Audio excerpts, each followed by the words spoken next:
so much, everyone on the dais. Pleasure to moderate this session. Very eminent personalities around, and happy to have some conversation around some of the success stories in terms of innovation in governance as far as innovation is concerned.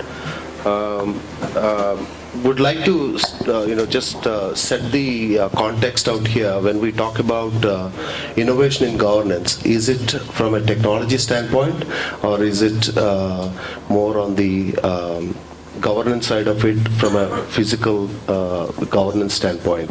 So since today's discussion is all about digital and cyber security being a hot topic out here, would like to have the conversation around these two themes, digital and cyber security. And with you, ma'am, if we could start off in terms of where do you see the digital innovation and cyber security from your standpoint?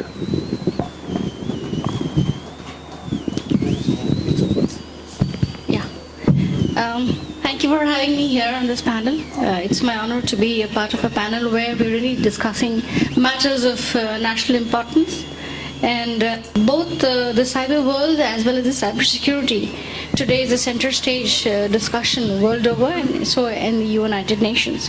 What's important for us to understand is the very fabric of the current society that is running. So the society today is no more centralized. It's all at the edges, just like the networks. So what's really happening is for us to understand that for any, perceived management of an ecosystem, we will really have to look at how to be able to touch the edges. And at the edges, it's not always a stakeholder there for us. They are there, but they're not at the edges. At the edges, it's always the citizen. And so what's important, while we try to bring in all the principles of the cyber world and to include security as a central point of any new technology development or any services that we're bringing in, what's really important is to understand the human behavior today, their demands, and how we will now be able to, how we now have to address the citizen directly to get them to participate in the entire process of governance.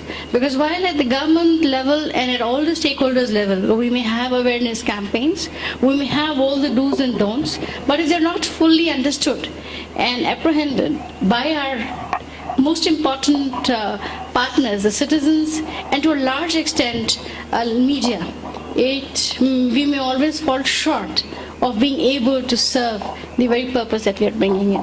So while we may have the right policy regulations, we may have all the liability clauses that we bring in, we may have the principles of data semantics and data management and the data classification, we still need people to participate in the very process of maintenance of data, not sharing the data, knowing the value of their personal data, knowing the difference between the data that should be right there in the drawing room and the data that is very personal and secure to be retained in the bedrooms. Now this differentiation is not yet public knowledge.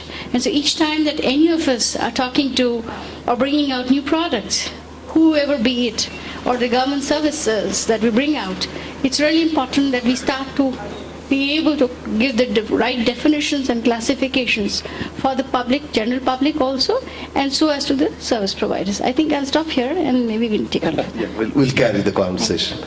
Yeah, about you, your experiences, sir, in terms of dealing with the innovations on governance. See, I represent small state of Uttarakhand. It's a Himalayan state, and unfortunately it has started very late as far as digitalization and digital services are concerned. So the biggest challenge for us was to at least have some sort of basic, because the moment we used to come to MIT, they used to say go on cloud. We didn't have even our data center. So we were the last state to have a data center. So when we started our data center thinking about it, then we had this HCI technology. When we had gone to our chief secretary saying that we want to have this technology, they said, go and study states where you have this technology. I said, no state has this technology. See, it's a new technology. You can't have, a new technology station somewhere so that you can go and copy that. So it was something, it was like we started late, but the advantage of starting late is something which we earned actually. So that what I can say that I mean, in fact, so we had finally we had a hyper-converged infrastructure-based data center, very small, very efficient data center. So apart from that, I mean, in hills also what we are seeing that we have lots of dark spots. I mean, in Uttarakhand, because of its terrain, we have lots of dark spots. So even the service providers, the total service provider, they don't want to go there because it's not economically viable for them. So again, it comes to the government to how, I mean, to innovate so that at least people can have Wi-Fi calls, even if they can't have the GSM-based calls. So again, then we started thinking of how at least not completely digital village. So at least we have some sort of Wi-Fi connectivity bandwidth. I mean, so then we started doing this sort of what you can say, creating small hotspots on the basis of getting RF signals from one repeater station to another repeater station and making a daisy chain of it so that at least village in the last can at least have some signal, some broadband so that they can start doing their, and you won't believe, there's a village called Ghes, and in Uttarakhand what is called the Ghes ke aage nahi koi desh. So wahan pe when we started this thing and there was no mobile signal, and when we had visited the place saying that after 1 month you'll at least get some broadband. So people we started asking people that, do you have any mobile phone with you? Because how will you use? Then out of 700, there were 1400 mobile phones, whereas that village never had a mobile connectivity. In fact, so it's like that they were eager to have mobile phones, but still. So, I mean, what I'm saying that it's actually, you require government initiative for these innovations. I mean, generally people avoid this or just pass through because they have many other things also to do. So, maybe that's an interesting story. Mr. Kohli, what's happening in J&K? Yeah, good evening. First and foremost, it's working. It's been a privilege and honor for me to be attending this and wonderful to have to be in this panel. All day long I have been listening and absorbing every bit of the things which are taking place, the kind of development which Haryana is has, the kind of strides Haryana has made in terms of information technology. Now backstage I was discussing with the Secretary IT Vijendra sir about the kind of initiatives which have been taken. See, I come from a state of Jammu and Kashmir which has peculiar in so many ways, peculiar topography, peculiar constitutional status, peculiar, you can say, a sort of political upheavals are there. Right now we're under the spell of president rule. But for us in J&K, more than e-governance, it is the governance part which we are focusing, because e doesn't mean for us just like electronics. We are focusing on empowerment, we are focusing on efficiency and effectiveness. So for state like us, IT-enabled things are always a better way to push the things faster. So we have taken lot many initiatives in number of ways. So as the discussion goes on, I will enumerate on those as well. Yeah, definitely wanting to hear some of the success stories over there. Yeah. Thank you. Yeah. Sir, Dr. Sharma, please. So, good evening to all. I am from Department of Science and Technology, DST, from funding agency. So all of you are aware that in 2016 our Honorable Prime Minister had announced in the Indian Science Congress on that interdisciplinary cyber physical system. So we have started some work in 2016 on interdisciplinary cyber physical systems. In that cyber physical system, data science, Internet of Things and cyber security were the four thrust areas. And we have started this program with the 20 crore budget. And simultaneously we have done some work on mission on interdisciplinary cyber physical system. We call it as NMICPS. And I am happy to announce here on 6th of December, the Cabinet has approved our mission with a budget of 3,660 crore. And cyber security is one of the core area of that our mission. But as far as cyber security is concerned, whatever I have heard since morning, we have not included as much. We have only included three parts. One is that security for national information system and security for national critical infrastructure. And another one, individual transactions. We have limited to our cyber security things up to this. As far as cyber security initiative is concerned, we have set up one center of excellence on cyber security at IIT Kanpur in 2016. In our national mission also, we have committed to our government for few hubs on cyber security. In addition to few hubs on Internet of Things, quantum computing, others also, we have committed basic research on cyber security, technology development on cyber security, HRD, human resource development also. So, since our mission has recently been approved by the cabinet 6 December, so we have not started much work, but soon we will start. This is a mission for 5 years. This I want to announce here.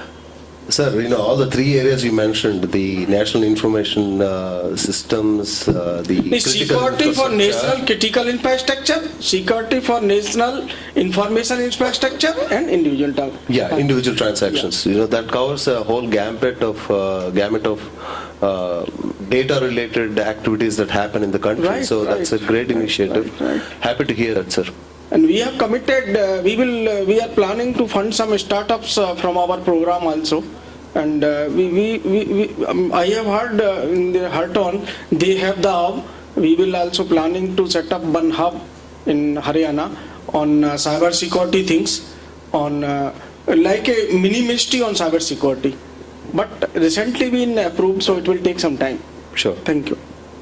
So, Mr. Jain, please go ahead. Very good evening. Thank you for having me over here.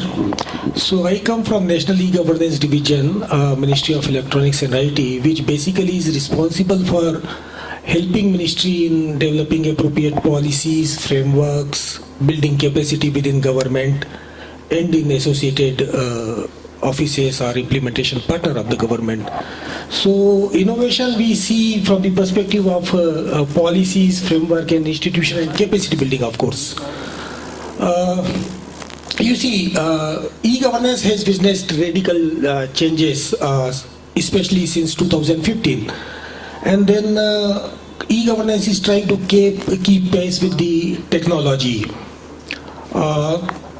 Now, under Digital India platform, with with the thrust on cashless, contactless, and paperless transactions, there is a radical changes in the way government used to develop and harness technology in the government. Now, this require a huge capacity building within government. With the emerging technology, there are new opportunity. Innovations, there are new opportunity, but then there are new challenges in terms of cyber security. So, ministry has taken up a call, and then in partnership with industry, we come up with a Cyber Surakshit Bharat program, where the idea is to see that all the government institutions, be it a central and state organization, as well as public sector, including bank and insurance sector, there is a proper cyber security related orientation of the government officer. There should be a chief information security officers network and institution within organization. So this is what is the initiative of Ministry of Electronics and IT implemented by NEGD. The idea is to have a Cyber Surakshit Bharat in long run. So it's like, policy and technology will keep pace together. That's how it is. Thank you. Ma'am, if I may come back to you. Can you? Thank you. When we talk about the governance aspects from a government of India standpoint, I'm sure you must be looking at various states, how they are implementing some of the governance frameworks more innovatively, and sharing that with the states. Like for example, he mentioned about Uttarakhand. Probably there are some models which have already been in place, which can be cross-leveraged with less pain, if I may use that word. Some of the examples that you have taken to the other states, across India. I'm not sure if we really are focusing on that kind of, but it's more important that where we sit, we need to ensure that the critical infrastructure is really secure. So the first focus that we at the center would look at is more at the critical infrastructure securing, looking at the standards and the operations therein. So it's more important to get all these people together to be looking at that aspect. Parallelly, we also are very aware of the value of data today, and therefore we are looking at the right policy and regulation to come in for that. So the focus is not to try and sort of regulate or monitor or the state government initiatives. Of course, we are watching and we see that we have these innovation that comes forth from different governments. So the government of Telangana and the government of Andhra Pradesh, they are looking at emerging technologies for for securing data. So for land records, the government of Andhra Pradesh has already jumped in to say, are we going to be using blockchain? And I was saying, you're in a hurry, please don't do that. Because the blockchain in itself, its immutability and other features, they themselves are not foolproof for the governments to be able to, in the long run, if it is not in the center of the transaction, to be able to control or offer citizens or to the transacting parties any security, because it's unlocked register there, right? Yeah. So we really need to understand that the blockchain technology, yes, is a welcome technology for the government to adopt, but we really need to also put in our controls at the edges to be able to make full use of that technology in the near future. So I also have been blasted for the government of India not really accepting cryptocurrencies. So I was able to fight back saying, you look at all the countries who allowed cryptocurrencies. In the end, it's not going to really win the case, because there is this problem that in spite of having personal best repo, two institutions or mechanisms or people, entities do not always have full faith amongst themselves. They always end up coming back to the government to be ensuring a transaction security. So the government is always the parent who is never needed, but is only approached when there is a problem. And that's where I think the focus of the governments, be it the local government, the state government, or at the federal, at the central government, our focus is to keep our hands dry, to be able to keep the right policies in. And then again, I was talking to them, and I was talking that we really need lots of sandboxes, Right. regulatory sandboxes, technology sandboxes, and we should be doing that every day, and every setup should be today planning their policies or their technology products outside with these sandboxing. They may not really be the best, but at least we'll be somewhere in our planning. So most of the times what's happening is we are catching up. Yeah. Somewhere we need to now be starting to be people who are leading. So we're talking about darknet, we're talking about deep learning, but how deep? And who will decide at what level? Because the cyber world is an open world, right? So we really need to get into these questions and answers very soon to be able to take on further. So. Fantastic. I mean, you brought out the subtle difference between corporates and the governments in terms of adopting, emerging technologies. While everyone can be very proactive in implementing it, but government has to think a little differently compared to the corporates. Thanks for bringing that out. And so, with regard to the Uttarakhand, while you mentioned about the SOC in itself, or the data center, what are the other innovative governance related stuff that is happening out there? being the youngest, one of the youngest states out there. See, in Uttarakhand, we. You don't have to carry the legacy, you don't have the legacy. It's not legacy. See, we are a disaster-prone state. So, everything in Uttarakhand starts with saying that how to mitigate it. How you can use your e-things to actually mitigate the disaster. So, initially we had this balloon technology. Even wherever I go, people say, try drone, try balloon, try this thing. It'll help you in reaching out to the darker zones. And as ma'am said, rightly, that how deep we can go in the deep web. Because I'm a police officer, so people generally ask me, you are also looking after IT department, why don't you go into the dark web? You do it for your state. You also know how to do this thing, and so you can go and, because I have seen even cops are wary of going into the dark web, because we don't have that much. Our country doesn't have this thing, so it's not very friendly for us. So as far as policing is also concerned, it's boundary. Thana has a boundary, and they work inside that Thana. They have a particular boundary under which any crime which occurs, so they look into that particular boundary. Whereas this internet has no boundary. So it would be actually some innovative thing, something that who will police this international or borderless crime. So in Uttarakhand, we are trying to do it. We are just trying, because we are a very nascent state. So I don't know how far we will succeed. Can you spell one or two such initiatives that you have taken?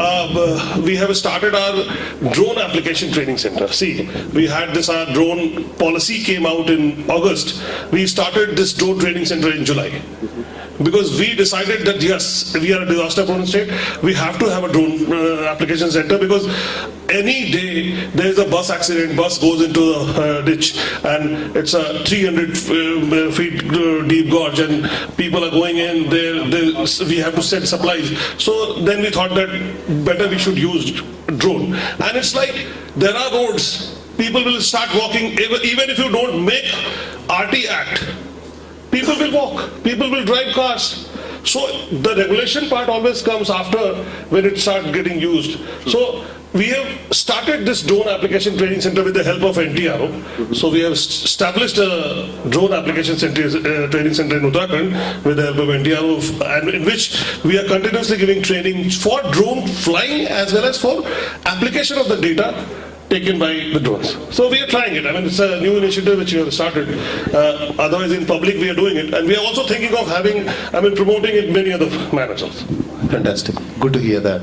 In Jammu and Kashmir, Mr. Kohli? Taking from where he has actually left, regarding drone. See, we are also looking at deploying drones for monitoring of our prestigious projects, real-time monitoring. And then we are also looking at, making use of technology, because like Uttarakhand, our state is also prone to some sort of disaster. The 2014 floods, everyone is aware about that. So we are also, because Amarnath Yatra, we are basically Amarnath Yatra, which attracts a lot of pilgrims. But at times, it is also susceptible to vagaries of weather. So we are also looking at deploying technologies to, mitigate that, to better basically respond to the situation, and accordingly disaster recovery is also one area which we are looking at. Now, at this point, I would also like to highlight some of the working of our IT department. Basically, we are having our executing arm, which is known as JKEGA. The acronym stands for Jammu and Kashmir E-Governance Agency. We have notable achievements, to enumerate at this podium, and it gives me immense pleasure that we are doing many things. Like for instance, we have started e-office in many of the departments in the civil secretariat in order to prevent the manual use of files and to set the accountability. Then we have successfully implemented biometric attendance system. So there are 257 registers location, and there are more than 4.2 lakh government employees which are registered on that. So for the purpose of ensuring regularity and punctuality. Then of course we are also, as you must be aware that basically our state is having a twin capital. 6 months Srinagar and 6 months Jammu. So basically what happens at the secretariat level or the offices which are in the move, they basically have to take all IT and all the paraphernalia associated with IT. So we have now set up dedicated IT infra at both the headquarters. And now next step is digitization of all the records, 42 departments, because we have already you can say learned a bitter lesson in the 2014 floods, because some of our records were destroyed. So we are on that part, and many of the mission mode projects are also implemented. We have prisons, digitally managed prisons. Then we have many services which we are providing on SSDG platform, online platform. So many initiatives we are taking, and many initiatives are in the pipeline, and we are also learning from best performing states, best practices, which I was basically it was great to hear what Haryana is doing, and it was treat to listen that they have 450 services which are available on online platform. So minimum interface with that Babu in the office. So this is. That's very nice.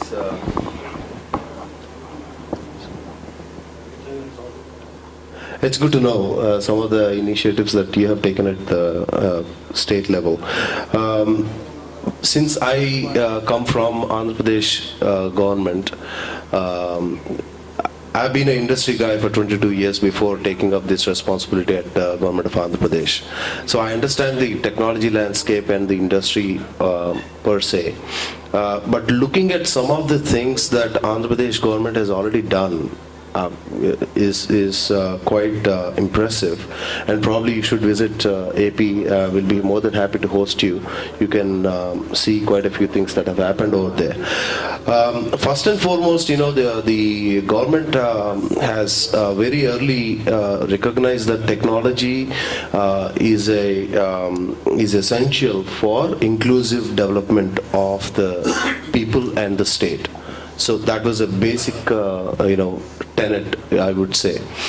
Now, once we talk about technology, it also means you need to bring transparency in your governance. So when we include transparency in governance, and that's what AP government has done with Governance 2.0, taking the Industry 4.0 technology innovations into consideration. A lot of progress has been made on multiple fronts. So I'll just highlight 4 areas that we have taken significant steps in terms of progress as far as governance is concerned. When we talk about data or any innovation related to governance, since we are talking about technology, the technology has to reach the nooks and corners of the state, right? And we understand the challenges Uttarakhand has, similar challenges AP also has. One of the things we have done is we have set up something called AP FiberNet. That is responsible for laying down the fiber network, optic fiber cables across the state. So far we have laid about 24,000 kilometers of fiber, and which means that every village is connected in some form or shape as far as the connectivity is concerned. And that has also enabled us to build a lot of public Wi-Fi spots, and a lot of intelligent CCTVs for surveillance reasons. And one more important area where it has helped or is helping is education. A lot of government schools are the standard of education in government schools is pretty low, right? So what we have done is we have created virtual classrooms. So experts talk, and it is recorded or it is streamed live. In each district, we have one virtual studio or the studio for recording or transmitting the classes. So close to 4,000 schools have already adopted this virtual classroom concept in Andhra Pradesh. And roughly about 7 lakh to 8 lakh students are getting direct benefit with the virtual classrooms, and it was because of laying down the infrastructure, the fiber infrastructure. The other element is, the government has realized that to be transparent, you need to have a single source of truth. Any government-related information, data flow is so much that you got to have a single source of truth. And for that to happen, all departments have to work on a single platform. So we launched ePragati as a platform, and it's going to be the backbone for the state as far as information technology is concerned. And very happy to state out here is that close to 745 government to citizen, government to government, government to business services are online now on that platform. 745 services.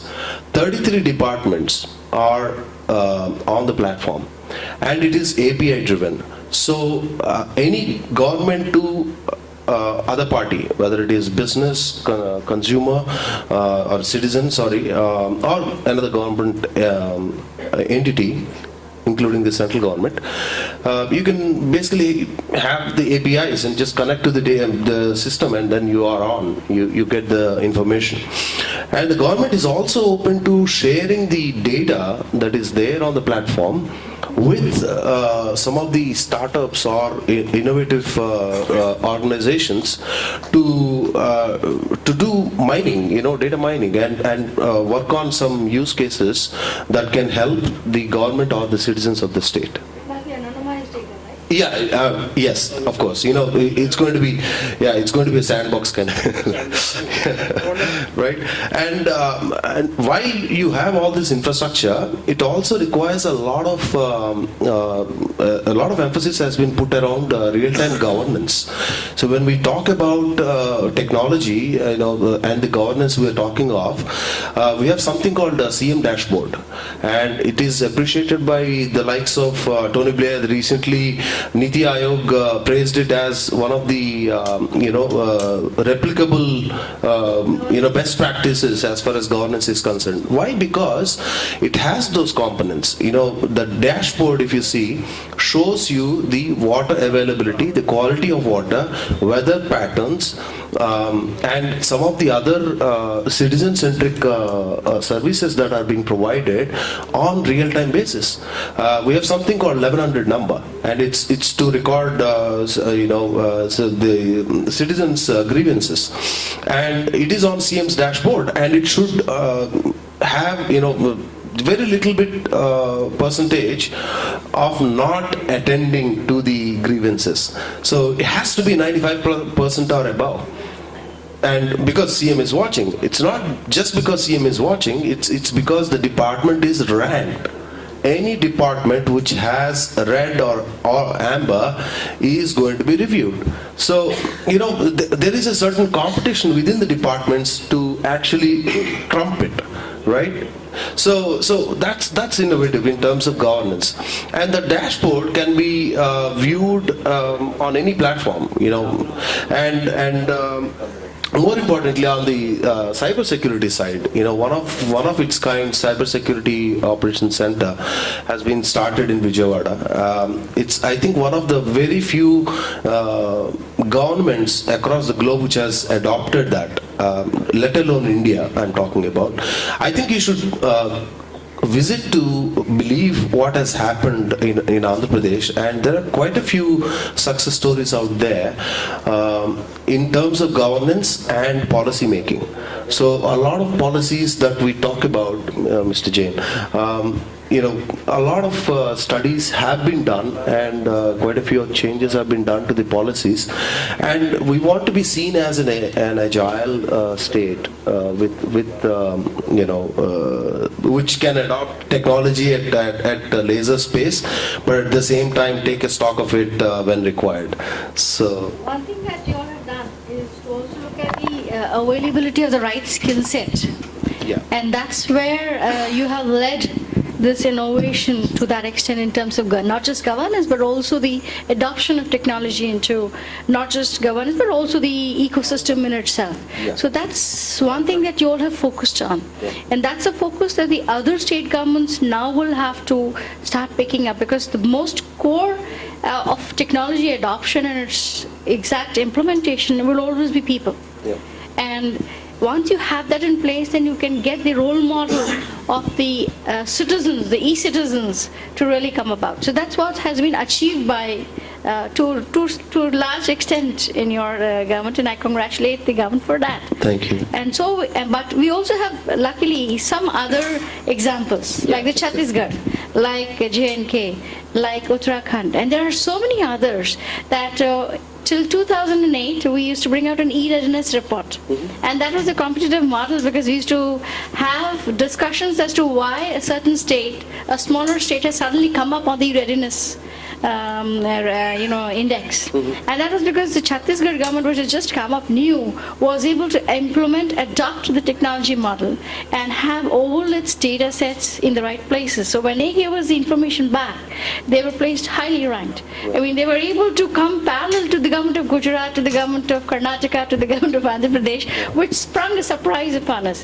So one really needs to understand that coming late, like he's already proved, has actually been in his favor, in favor of government of Uttarakhand. Similarly, you have these, and today it's very important that the leaders who are sitting where they're sitting in terms of governance, they are akin to adopting, bringing in technology in the process of governance. Only then will it fully really percolate down to the citizens benefiting out of it. So that's what I want. That's true. In fact, one more recent example, we started something called Yuvanestham. It is for unemployed youth in the state. A lot of youth have registered themselves.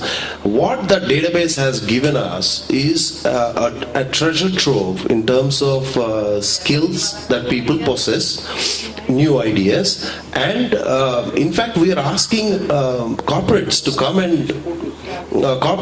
and dig into the data and find out whoever is suitable for some of their jobs, and we're opening it up.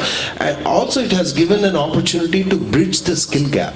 And that's the reason why one of the most employable or the number one state for employable talent is given to AP, because we are working on some of this, of bridging the skill gaps for employability point of view.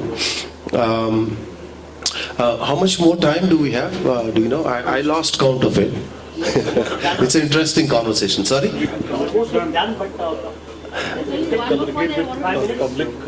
Yeah, just give me 1 second. So there's only just one more point that I wanted to put on the table of this discussion, and that is we really need to delineate literacy from digital literacy. And when we use the term skill set, it is just to say that if you have certain degrees, it does not ensure that you are going to bring in technology, that you are innovators. Innovation happens in the mind, and the technology is the biggest gap filler, where it does not block any new entrant to use it, to bring out new, innovative ways of using it for innovation in terms of bringing out new services. And that's where I think the government of Andhra Pradesh has also again, and I suppose to some extent I would like to mention both, the government of Telangana also, because they worked together to a large extent. And so what has happened there is that a degree is not the biggest marker of an achievement. It's more of the innovation, the adoption of technology that has happened. And that's what I would like to put for other state governments also, to understand that one is to get a degree and the highest degree there, but the other is to be able to quickly pick up technology and put it to public use. Or To be skilled. To be skilled, and that's it. Fair point. Would like to open this to the audience in case anyone has questions. Happy to answer.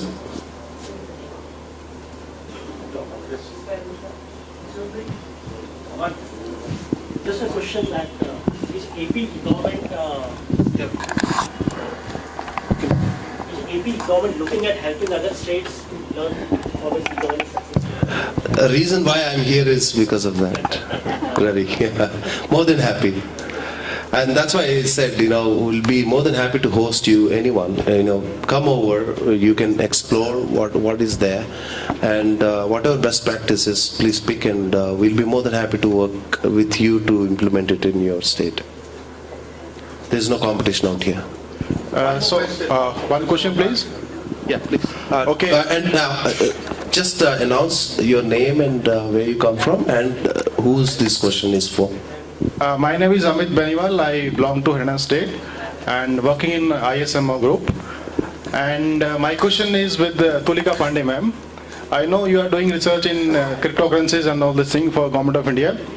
And I just want to know from your point or government viewpoint, adoption of cryptocurrencies in system. So are we where as we were, or our horizon is being changes right now? Thank you. No, I want to be, I'm not afraid. I'm not afraid at all. So a cryptocurrency to you is a currency. As long as it is going to be giving you double the amount that you spent on purchasing. I'm sure you have not mined the cryptocurrency. You've just purchased it from the market. And if you've done that, it's up to your own intelligence that you have chosen to invest in it. The government has at no point of time ever encouraged, the idea of cryptocurrencies ever becoming the legal de facto, or not the de facto, but at least not legal. We've never uttered that term ever. What we've only not done is to put up a clearly defining it as illegal currency in the country, because like the cyber world, the cryptocurrencies are not being mined here and sold here to the citizens. The citizens are free to buy it from wherever they are procuring. So the ICOs have been told to change their attention to not just cryptocurrencies, but to go for other support systems to bring out smart contracts. And I would advise you to not have hopes of cryptocurrencies surviving anywhere in the world. I'm that confident. Is it because of the inherent, what do you call illegal element of it, or is it for the profit? The very design of the cryptocurrency, I can go on having a session on the cryptocurrency in itself. The very design of cryptocurrency was for another end purpose. It took off this track because of its quick return value that people looked at.